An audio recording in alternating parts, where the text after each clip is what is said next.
Bencana banjir yang melanda Sumatera disinyalir akibat cuaca ekstrim imbas siklon tropis Senyar. Namun beberapa pihak beranggapan bahwa faktor kerusakan ekologis juga memiliki andil besar dalam bencana ini. Kita akan membahasnya lebih lanjut bersama Dwi Korita Karnawati, ahli geologi lingkungan dan mitigasi bencana UGM, serta Uli Artasiagian, eksekutif nasional Walhi. Selamat malam Mbak Uli, selamat malam Prof. Rita. Selamat malam, Mbak. Assalamualaikum warahmatullahi wabarakatuh. Waalaikumsalam. Prof. Rita, izin boleh open kameranya? Ya, udah maaf tadi belum terbuka. Gak apa-apa. Prof. Rita? Oke, Prof. Rita, ini kalau kita melihat kondisi saat ini disinyalir salah satunya karena siklon tropis Senyar. Bisa Anda jelaskan terlebih dahulu kepada masyarakat umum siklon tropis Senyar itu apa? Dan kalau melihat dampaknya luar biasa besar seperti ini, apakah ini menjadi satu-satunya faktor bencana yang terjadi di Sumatera?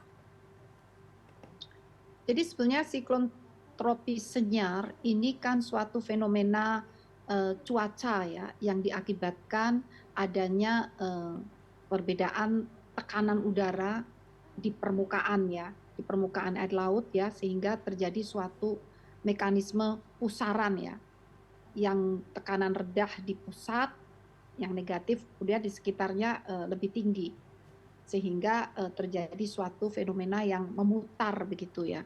Dan ini memiliki kecepatan yang tinggi ya, katakan lebih dari 35 knot misalnya. Dan juga bergerak, tidak hanya memutar tetapi bergerak. Jadi ini adalah fenomena alam yang dipengaruhi oleh kondisi atmosfer, kondisi cuaca tepatnya. Dan dampaknya langsung tentunya berakibat terjadinya angin dengan kecepatan tinggi ya, pusaran tadi ya, angin kecepatan tinggi juga awan-awan hujan juga terkonsentrasi terhisap di sistem pusaran tadi, dan juga mengakibatkan gelombang tinggi ya, hujan lebat ya, dapat disertai angin kencang tadi, kilat petir, dan ada dampak yang tidak langsung juga yang terjadi di wilayah darat. Kalau tadi yang saya sampaikan langsung itu di lautnya. Nah, namun siklon ini sangat menarik ya. Mungkin karena wilayah kita ini kepulauan sehingga daratannya itu tidak luas seperti benua. Siklon ini bergerak menyeberangi pulau gitu ya. Biasanya kalau bertemu dengan benua, daratan yang luas, itu energinya semakin melemah dan akhirnya punah.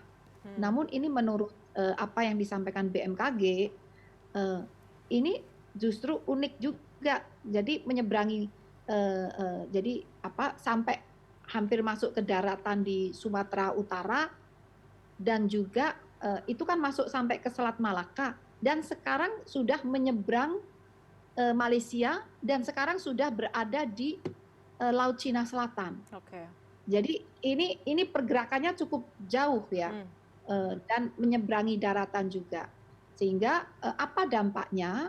Tadi dampak langsung di laut, dan saat menyeberangi darat kan dampaknya juga di darat. Sekali lagi dampaknya adalah hujan lebat, kilat petir, angin kencang, dan itu menjadi pemicu bencana di lahan yang memang rentan atau rapuh.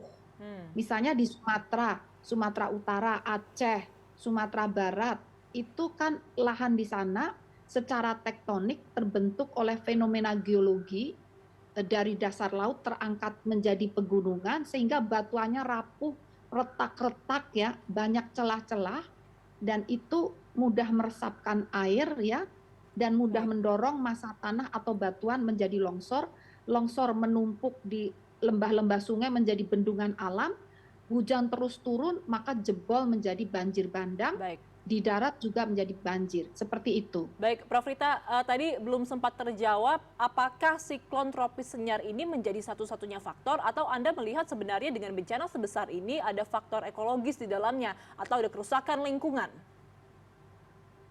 Jadi siklon ini, cuaca ini sebagai pemicu. Namun faktor yang juga penting itu adalah kerentanan lahan atau lingkungan di situ, baik kerentanan secara alamiah tadi kondisi geologinya, dan juga beberapa kajian dan di lapangan kita juga melihat adanya semakin terbukanya lahan. Seperti itu.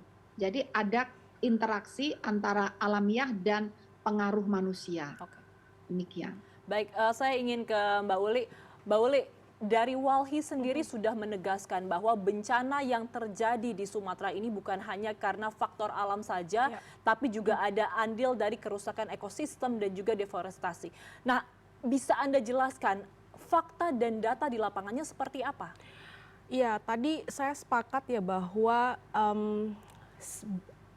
fenomena siklon ini kan dia emang satu fenomena alamiah gitu ya. Jadi sebenarnya dia diletakkan dalam konteks ancaman bagi kehidupan kita gitu. Dan kalau kemudian kita lihat lagi sebenarnya kan siklon ini kan dipengaruhi oleh kondisi anomali cuaca gitu. Dan anomali iklim kita ini kan juga dipengaruhi oleh krisis iklim yang semakin parah gitu. Artinya juga siklon ini dia tidak hadir begitu saja, tapi dia juga difaktori oleh kondisi krisis iklim yang semakin parah gitu. Nah, yang kedua, ketika dia diletakkan sebagai ancaman dan ancamannya membesar karena krisis iklim makin parah gitu ya.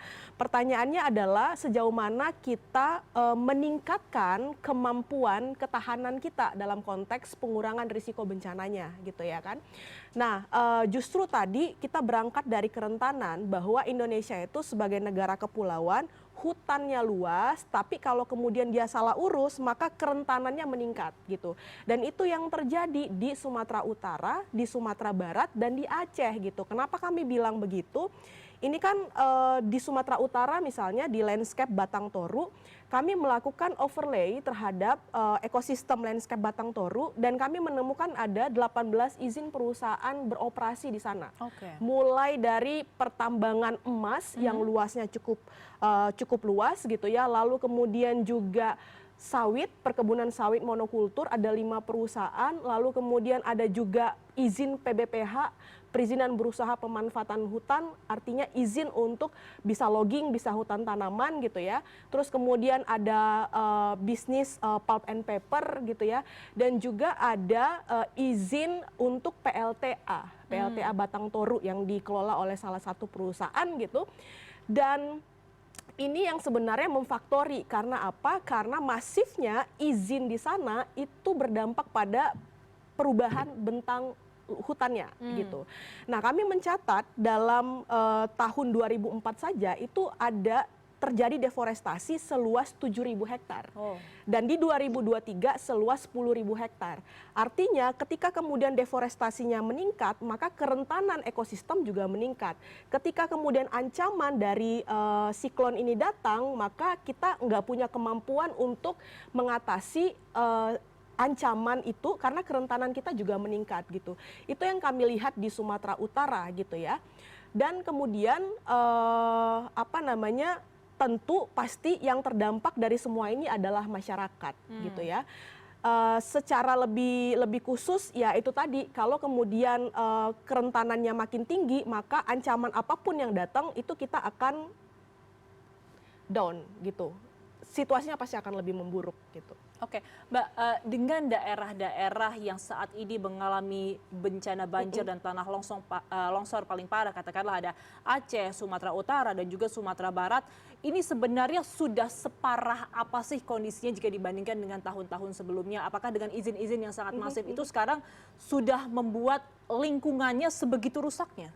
Ya, kalau kita potret data di landscape ekosistem Batang Toru tadi, kan memang setiap tahun deforestasi yang terjadi itu ribuan hektar gitu ya.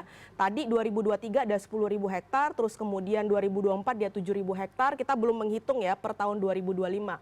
Nah, artinya deforestasi yang terus terjadi dalam skala yang besar ini, dia di-driver oleh izin-izin yang juga semakin masif. Dan juga eksploitasi atas izin yang ada gitu ya. Nah, selama ini kan nggak pernah gini loh, perspektif pengurangan risiko bencana itu nggak pernah dijadikan sebagai salah satu dasar utama dalam melakukan tata kelola perizinan gitu. Kita tahu ekosistem Batang Toru ini penting banget gitu ya. Tetapi kemudian justru di ekosistem penting ini pemberian izin sangat masif. Tahun 2018 Walhi itu pernah menggugat izin lingkungan satu perusahaan yang sekarang secara aktif beroperasi di sana, PLTA Batang Toru ya, perusahaan North Sumatra Hydro Energy, kita gugat izin lingkungannya di tahun 2018 karena kita yakin ketika negara memberikan izin dan perusahaan ini beroperasi, pasti dia akan mengakibatkan dampak lingkungan yang besar.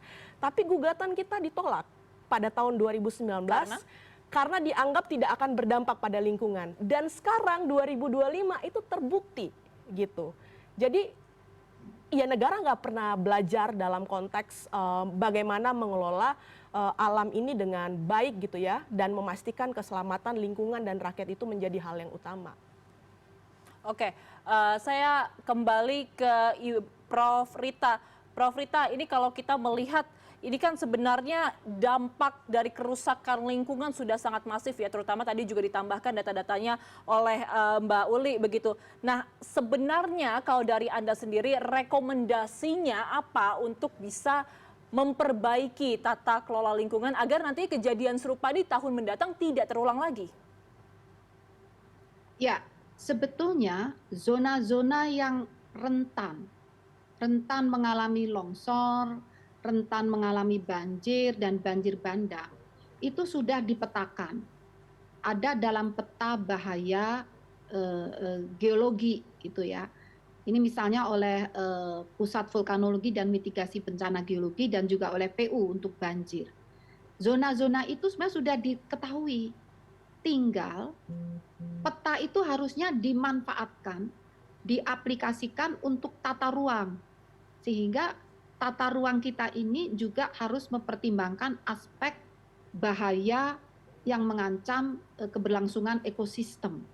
Jadi itu yang dan kalau peta tata ruang sudah ada, itu harus diterapkan dan dipatuhi dengan ketat, dengan sanksi yang ketat seperti itu.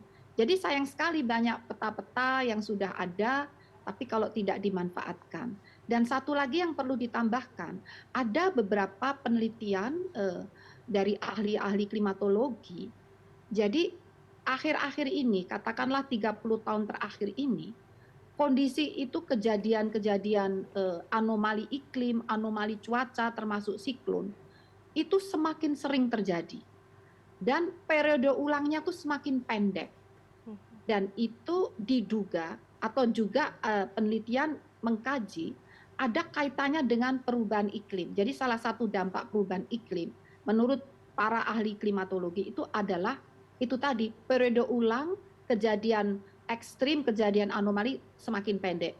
Kenapa begitu? Kenapa perubahan iklim terjadi? Itu juga sebetulnya karena kerusakan lingkungan. Karena kerusakan lingkungan yang mengakibatkan meningkatnya konsentrasi gas-gas rumah kaca yang ada di atmosfer kita. Jadi gas-gas rumah kaca itu menjadi selubung di atmosfer kita yang menahan terpantulnya kembali radiasi matahari untuk kembali ke angkasa. Sehingga atmosfer kita akan suhunya semakin meningkat, semakin panas, dan itulah meningkatnya suhu ini, laju peningkatan ini kalau tidak dikendalikan, tidak direm, maka akan memacu siklus hidrologi semakin cepat dan memacu pertumbuhan ekstrim tadi, mulai pembentukan awan-awan hujan semakin cepat ya. Jadi proses siklusnya itu semakin dipacu, maka kejadian ekstrim semakin sering terjadi. Sehingga sebenarnya semakin seringnya terjadi siklon, itu pun juga secara tidak langsung efek dari akumulasi dampak kerusakan lingkungan tadi. Sehingga memang kita harus mampu mengendalikan laju kenaikan suhu dengan satu, mengurangi gas-gas rumah kaca terutama diakibatkan oleh energi fosil. Kemudian memulihkan lingkungan tadi, karena terbukanya lingkungan itu juga menghilangkan hijau daun yang fungsinya menyerap oksigen, menyerap CO2 itu. Nah, CO2 itu kan yang menimbulkan efek gas rumah kaca juga. Sehingga memang kembali lagi kalau kita tidak memelihara lingkungan, suhu sudah naik 1,5 derajat Celcius, suhu udara global itu sudah naik 1,5 derajat Celcius dibandingkan zaman sebelum revolusi industri. Dampaknya sudah segini parahnya. BMKG memproyeksikan di akhir tahun 2100, kalau kita gagal mengendalikan laju kenaikan suhu, suhu meningkat 3,5 derajat Celcius. 2 kali lipat lebih. Artinya apa? Mungkin kejadian ekstrim itu menjadi suatu kenormalan baru. Dinosaurus itu punah karena perubahan iklim dan bencana. Kita akan mengulangi kejadian dinosaurus yang gagah kuat sekali tapi punah akhirnya. Namun perubahan iklim yang terjadi di masa dinosaurus itu ratusan juta tahun kenaikan suhu itu terjadi. Kita dalam kurun waktu baru 100 tahun kurang sudah naik 1,5 derajat Celcius. Oke. Jadi juta kali lipat dari kenaikan dari perubahan iklim yang terjadi di masa dinosaurus yang sudah punah. Artinya kalau kita abai mungkin nasib kita sama dengan dinosaurus. Oke, Prof, ini menarik. Kalau menurut Anda berarti dengan kondisi saat ini, dengan rusaknya ekosistem yang ada di Indonesia, terutama saat ini kita menyoroti di daerah Sumatera, begitu, kedepannya apakah mungkin siklon tropis Senior ini akan makin sering terjadi dan meluas, tidak hanya di Sumatera saja, akan meluas? Dikhawatirkan demikian. Karena baru naik suhu 1,5 derajat Celcius sudah seperti ini. Ke depan kalau kita tidak berhasil mengendalikan laju kenaikan suhu akibat dari gas rumah kaca, akibat dari kerusakan lingkungan, ya bisa lebih parah lagi. Solusinya apa, Prof, berarti? Harus itu tadi, jaga lingkungan, jaga alam, dan alam akan menjaga kita. Kalau kita nasibnya tidak ingin, dinosaurus itu tidak merusak lingkungan ya. Jadi tidak ada kerusakan lingkungan saat itu secara alamiah.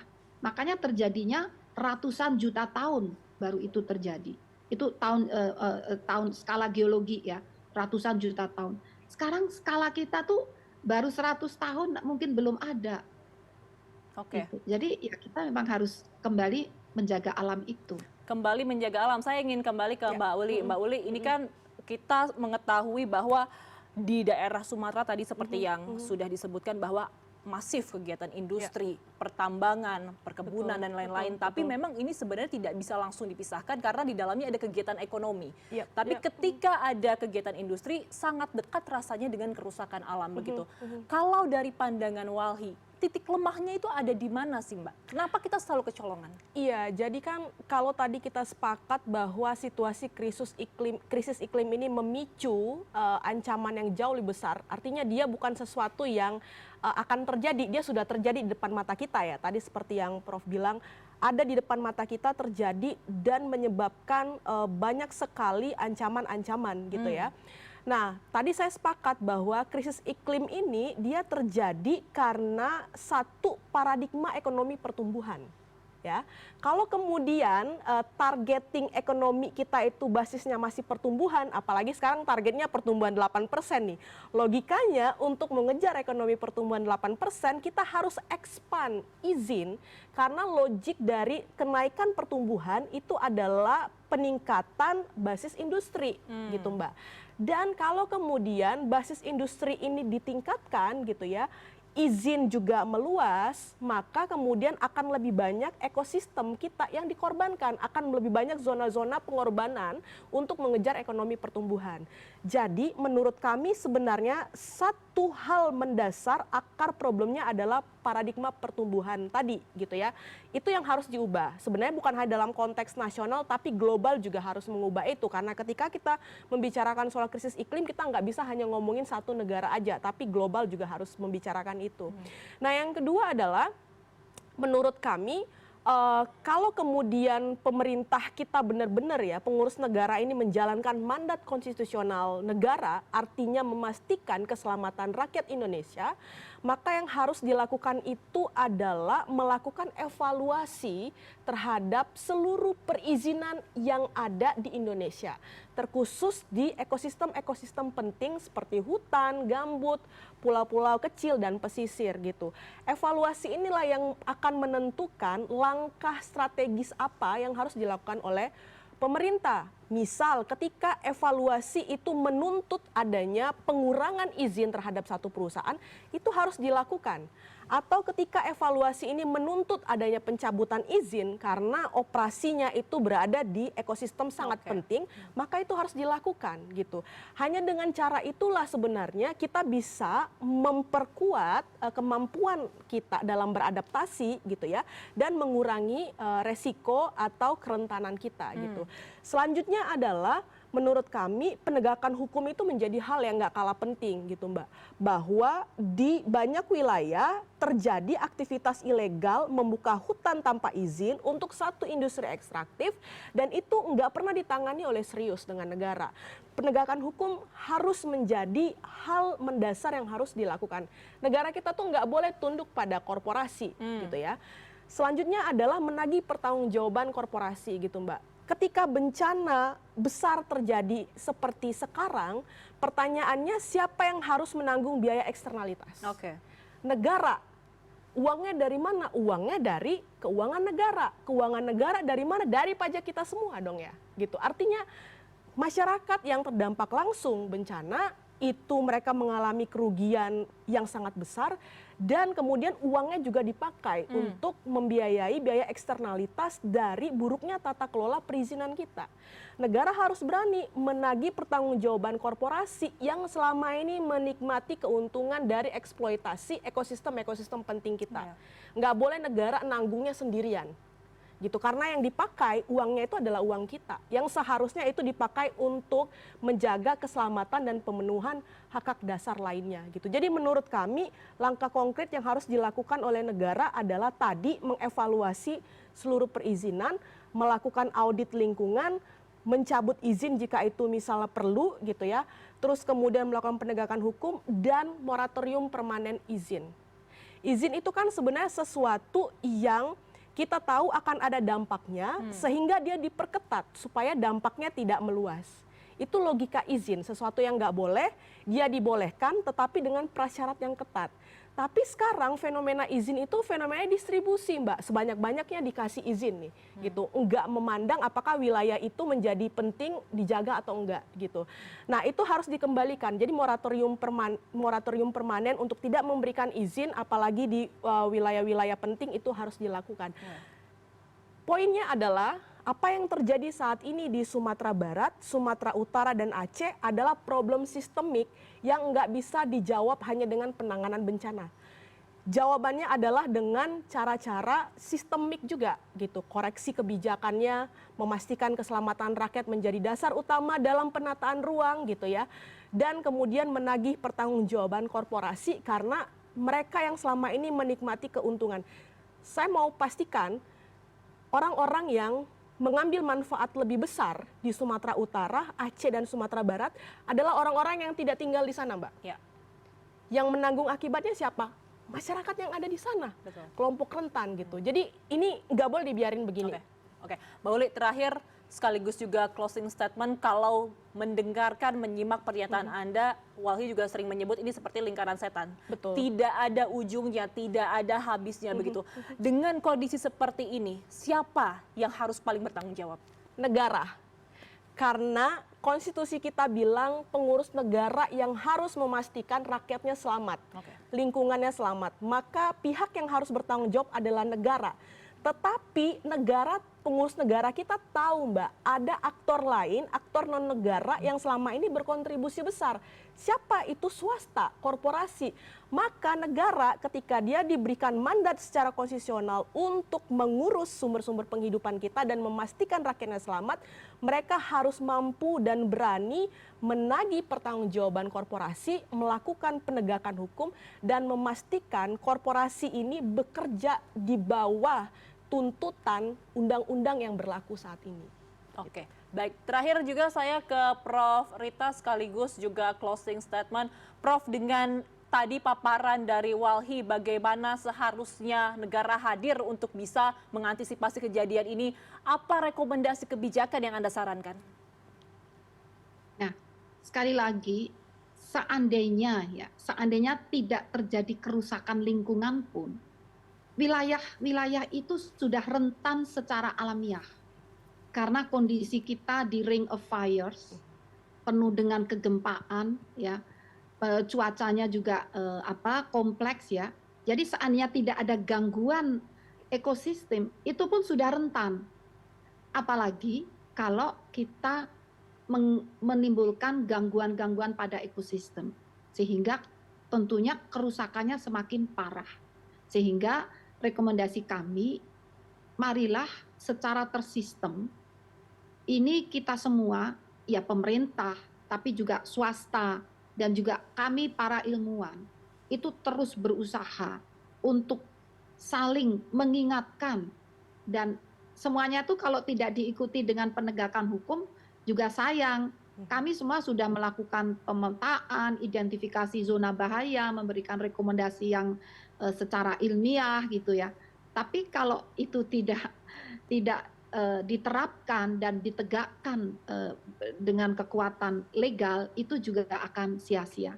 Sehingga memang saatnya kita harus terus untuk membenahi ya semua pihak terlibat, karena kalau itu kita abaikan, saya khawatir kita bisa punah. Baik. Demikian.